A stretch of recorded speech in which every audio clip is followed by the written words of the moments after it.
hablando sobre excelencia turística, sobre cómo la recoge o cómo esta hoja de ruta, ¿no? Este rumbo que hemos puesto hacia el 2022 a través de este plan estratégico nos lo marca, ¿no? Carlos, si tuviéramos que elegir una de esas estrategias que te ha resultado interesante, sugerente, ¿cuál podría ser?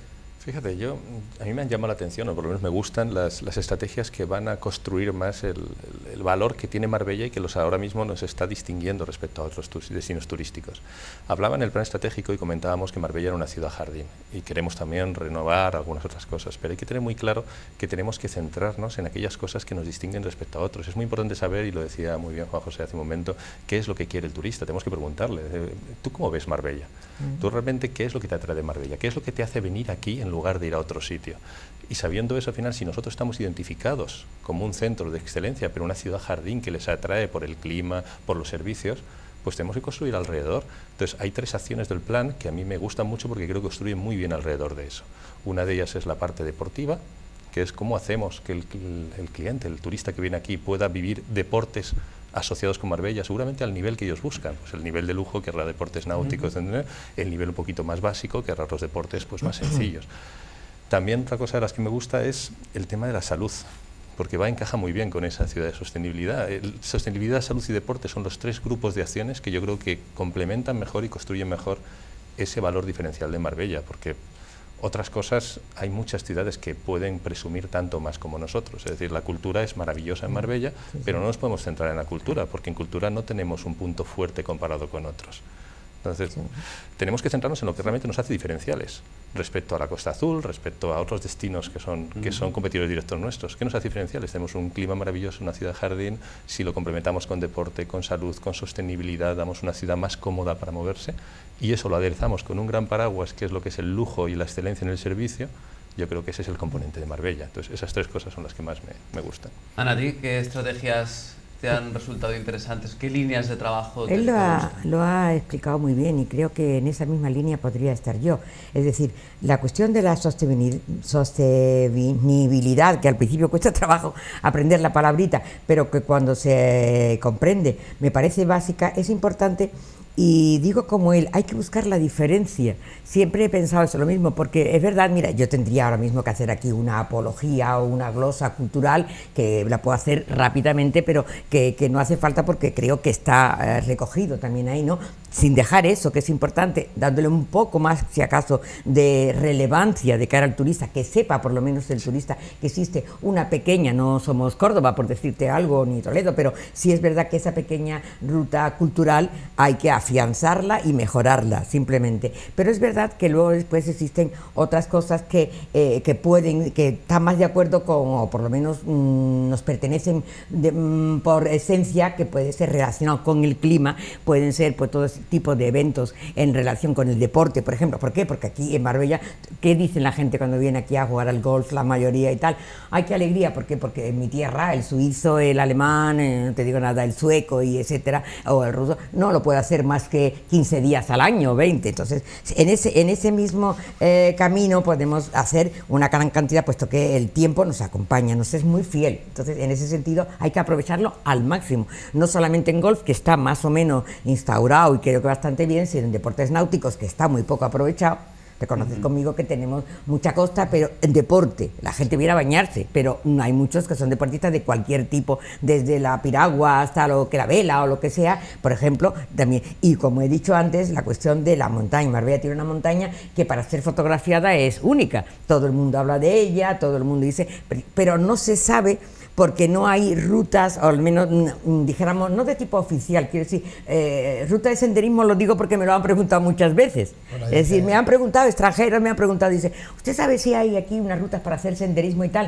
Y entonces yo, para no decir que no, le digo, mire, hay una que es la de la Vereíta, es la asociación. Faro, sí. Le digo, pero va a haber enseguida, están preparando unas cuantas. Bueno, hay que decir que hay Dolores Navarro. Esa que es la de la Vereíta, ¿no? Sí, de Mujeres de la Vereda.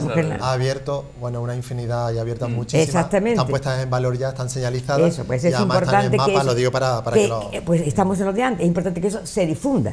que lo sepa la gente, Sí, porque desde el momento... se explote turísticamente. Claro, y que se ¿no? explote, De se alguna difunda manera, para ser explotado turísticamente, porque desde el momento que me preguntan a mí, porque piensen bien por la librería, que veo mucha gente diversa, bien porque saben que yo estoy preocupada de las cosas de Marbella, me pregunten, que yo pueda decir con conocimiento de causa, pues existe ya en relación. Quiero decir, como que eso hay que buscar por encima de todo, es decir, hombre, mantener lo que se tiene, las infraestructuras, etcétera, pero algo que nos diferencie para poder conseguir lo que, como no tiene la costa sur, no tiene la Riviera, no tiene nada, y tenemos nosotros, porque el clima, de luego, por lo menos lo tenemos fijo.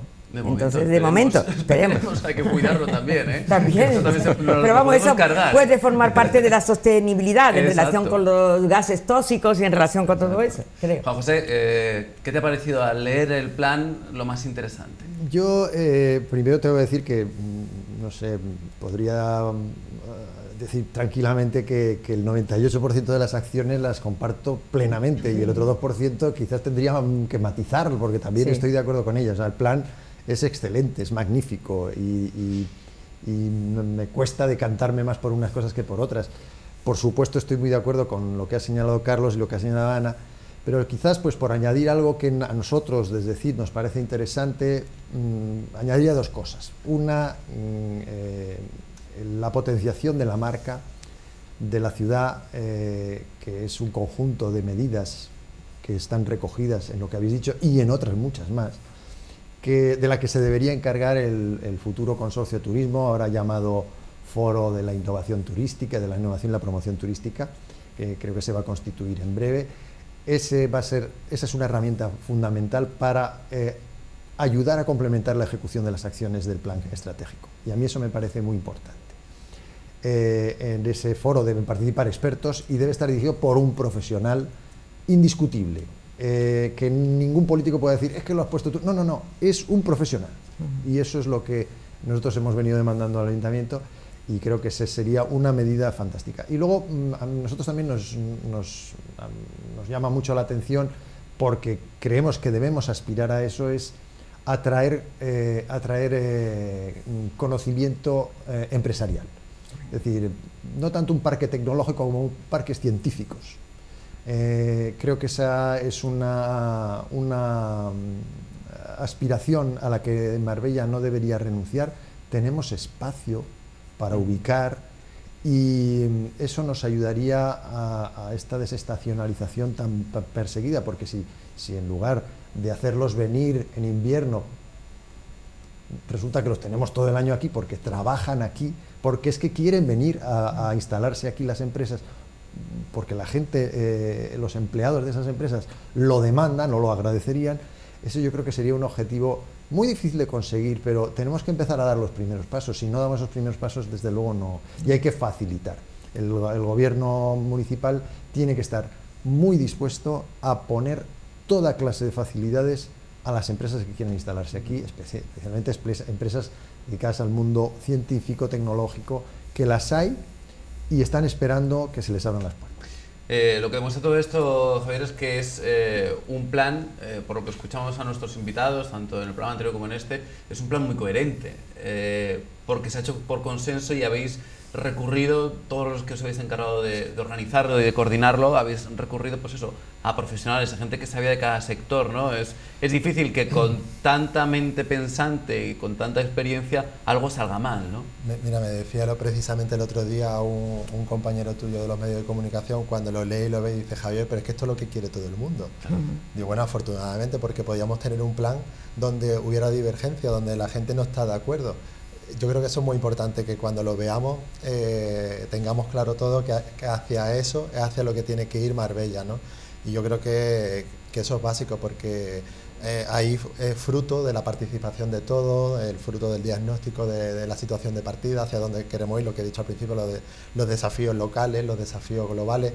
También se han incorporado, no sé si os acordáis, hubo un plan estratégico, el de la mancomunidad, que estuvo muy bien elaborado, que no dejaba de haber un conjunto de medidas que también Marbella no servía ese diagnóstico, que también se incorporaron en esa encuesta que se envió a todo el mundo. Pero también echamos un vistazo a los planes territoriales de España, cuáles eran las tendencias, ¿no? Y también se incorporaron, ¿no? Entonces, si uno puede ver ahora el plan estratégico de Málaga, os daréis cuenta que en cierta manera el que viene ahora es muy parecido al de Marbella, porque las preocupaciones realmente de las ciudades, de los destinos urbanos, son los mismos. Son muy parecidas. Con la particularidad que cada uno tenemos, ¿no? Por supuesto. Pues ya únicamente para terminar, os voy a preguntar cómo os imagináis, ¿no? Esa Marbella excelente o esa Marbella de excelencia, por ejemplo, en esa fecha, ¿no? Que se ha puesto, que es el 2022. Carlos, ¿cómo te la imaginas? Me la imagino como una ciudad claramente identificable, con un elemento de valor que todo el mundo nos reconozca, y nos reconozca gracias a que lo hemos construido todos juntos con un plan, pero al final claramente identificable. Yo creo que no puede ser una Marbella en donde genere dudas de qué tipo de turista queremos atraer, y esa es la Marbella que nos puede hacer progresar. Es decir, un poquito como apuntaba Juan José, ¿no? El trabajar bien en esa marca, ¿no? Que Eso es. Marbella sea igual a y se tenga claro, ¿no? Preguntes a la gente qué es Marbella y que tengamos más o menos un consenso común en el turista, en el extranjero, incluso en el nacional, respecto a cómo define nuestra ciudad. Yo creo que eso es importante. ¿Cómo te imaginas, Ana, esa Marbella Pues igual, del futuro? hombre, me la imagino, si ya es bella de por sí, ya tiene elementos suficientes para haber conseguido ser una marca, pues ¿qué puede llegar al año 22? Los que lleguéis o lleguemos, le dejaremos la incógnita, pero lleguemos, es que eso es muy, eso de futurible, pero la verdad es que tiene que ser todavía mejor. Una cosa que no he dicho antes o que no ha salido mucho, pero que también creo que debe estar ahí, de hecho está, quiero decir que debe ser recalcada, es la cohesión social. No hay que olvidarla, porque claro, Marbella es una ciudad turística al 100% o al 1000%, pero hay de todo tipo de gente también en Marbella. Y lo triste podría ser también que únicamente nos preocupáramos de la Marbella para los que pueden pagar todos esos gastos que va a suponer la excelencia absoluta, y tampoco y olvidáramos que eso tiene que estar de una manera o de otra mezclado, o por lo menos en unión con la clase de Marbella, que no puede aspirar a eso, que también, no me refiero al turista ya en sí, sino al habitante, también el turista, no lo dudo, pero el habitante en concreto. Entonces, en ese tipo de cosas no se puede olvidar la cohesión social, para no dispararnos a decir que queremos un Hollywood o unas Vegas, no, siempre dentro de la verdadera, como diría Javier, que siempre se preocupa también mucho de eso, la verdadera idiosincrasia o esencia que nunca debemos perder, no de que fuimos pueblo, que eso lo sabemos los que hemos ido y hemos ido, y maravillosamente ahora somos, no solamente somos ciudad, sino somos ciudad casi, o sea, cosmopolita, casi universal, pero sin perder raíces, únicamente ampliando. La raíz está ahí, mantenerla, no perderla del todo, porque ocurren cosas como fiestas nuevas y tal, y se va perdiendo y hay que luchar por eso, y luego en todo lo demás ofreciendo la mayor parte, desde la infraestructura hasta todo lo que pueda diferenciarnos para bien. Con todo esto, ¿cómo te imaginas, Juan José, esa Marbella en esa fecha, no? Yo soy poco de imaginar, yo lo que soy es de desear. Eres más romántico, entonces. Bueno, yo soy de deseos, de búsqueda de cosas. Hombre, a mí me gustaría que Marbella, por decirlo en pocas palabras, que Marbella de aquí al 2022 sea capaz de potenciar sus fortalezas y eliminar sus debilidades. Y como las fortalezas todos las conocemos, pues yo voy a hablar ahora un poco de las debilidades, a ver si somos capaces de eliminar o por lo menos mejorar en ese sentido. Tenemos un problema endémico con la limpieza de nuestro mar por culpa del famoso saneamiento integral. Eso es algo que tenemos que resolver. No puede ser que nuestros turistas lleguen los veranos y vean pues, el agua como muchas veces nos la encontramos. Tenemos que ser capaces de mantener los niveles de seguridad que hemos tenido últimamente. Afortunadamente ahí no voy a hablar de lo malo, porque eso sí que ha sido muy bueno. Tenemos que mantenerlo. La limpieza tiene que ser impecable. El otro día estuve precisamente en el departamento de limpieza para cuestionar una serie de problemas que hemos detectado y bueno, pues hay que resolver eso. No puede ser que los grupos de contenedores se llenen de muebles y estén ahí por días, y además llegue gente que los deshace y todo está hecho un asco. En fin, la limpieza es fundamental. Y bueno, ya con eso ya me conformaría. Y con eso además también podemos apuntar que lo que hemos dicho antes, ¿no? Al final todo esto tiene que ser cosa de todos, ¿no? Sí, sí, bueno, y por supuesto, Sí. Ya si me permites terminar, porque no voy a terminar con la basura, sino voy a terminar con la ciudad. Queda vacío, Yo claro. quiero que Marbella, espero que en el 2022 Marbella haya consolidado y potenciado ese concepto de ciudad jardín, ese concepto de están los apartamentos, pero no se ven porque aquí está todo precioso, lleno de árboles, y eso es una seña de identidad que destacaba antes Carlos muy bien, y que no podemos perder, tenemos que potenciar. En Esa el programa, seña, en el programa perdón, anterior... un segundo, sí, solamente sí. quiero anotar esto porque es que viene al pelo. Esa, la habéis nombrado mucho, Ciudad Jardín. Voy a contar un dato histórico, quizás Javier lo sepa, y es que fue así denominada por Ramiro Campos Turmo, un personaje anterior a todo esto, que tiene su calle en Marbella como tal, muy importante, pero poco conocido, si acaso, por los que no son de aquí. Entonces, ese hombre vino aquí, pero mucho antes, es decir, puede ser en el 1920 o algo así, es decir, muchísimo antes de aquello, y escribió una especie de panfleto, vamos a decir, una separata, que ponía Marbella Ciudad Jardín. Entonces, diciendo que él la veía así.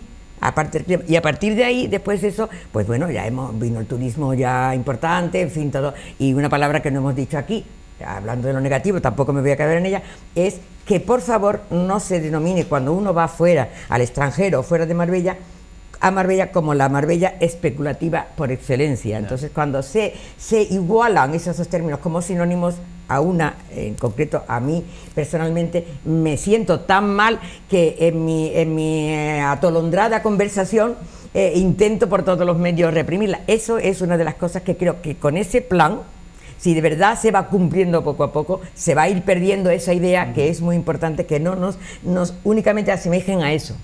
Pues os agradezco de verdad vuestra participación. Parece que al final, Javier, yo no sé en el siguiente programa, pero de momento sí que nos imaginamos la ciudad mucho más verde en el 2022. Esto van coincidiendo nuestros invitados en eso. De eso se trata, que cuando leemos el plan, pues bueno, que al final en las palabras de todos se refleja ese Marbella. Yo creo que todos tenemos claro qué Marbella queremos, ¿no? Lo que hay que ver es que en el 2022 pues la ciudad, lógicamente, la veamos mejor todo, tenga mejor calidad de vida y por supuesto nuestros turistas cuando vengan vean que es una ciudad a la altura de esa excelencia que vendemos, ¿no? Pues Carlos, Ana María, Juan José, gracias por haber participado en esta charla, en esta tertulia. Ha sido todo un placer. Javier, nos vemos en el próximo programa donde hablaremos de conocimiento. Así que no os perdáis de vista porque merece la pena esta serie de programas para conocer mejor este plan estratégico Marbella-San Pedro 2022. Hasta el próximo día.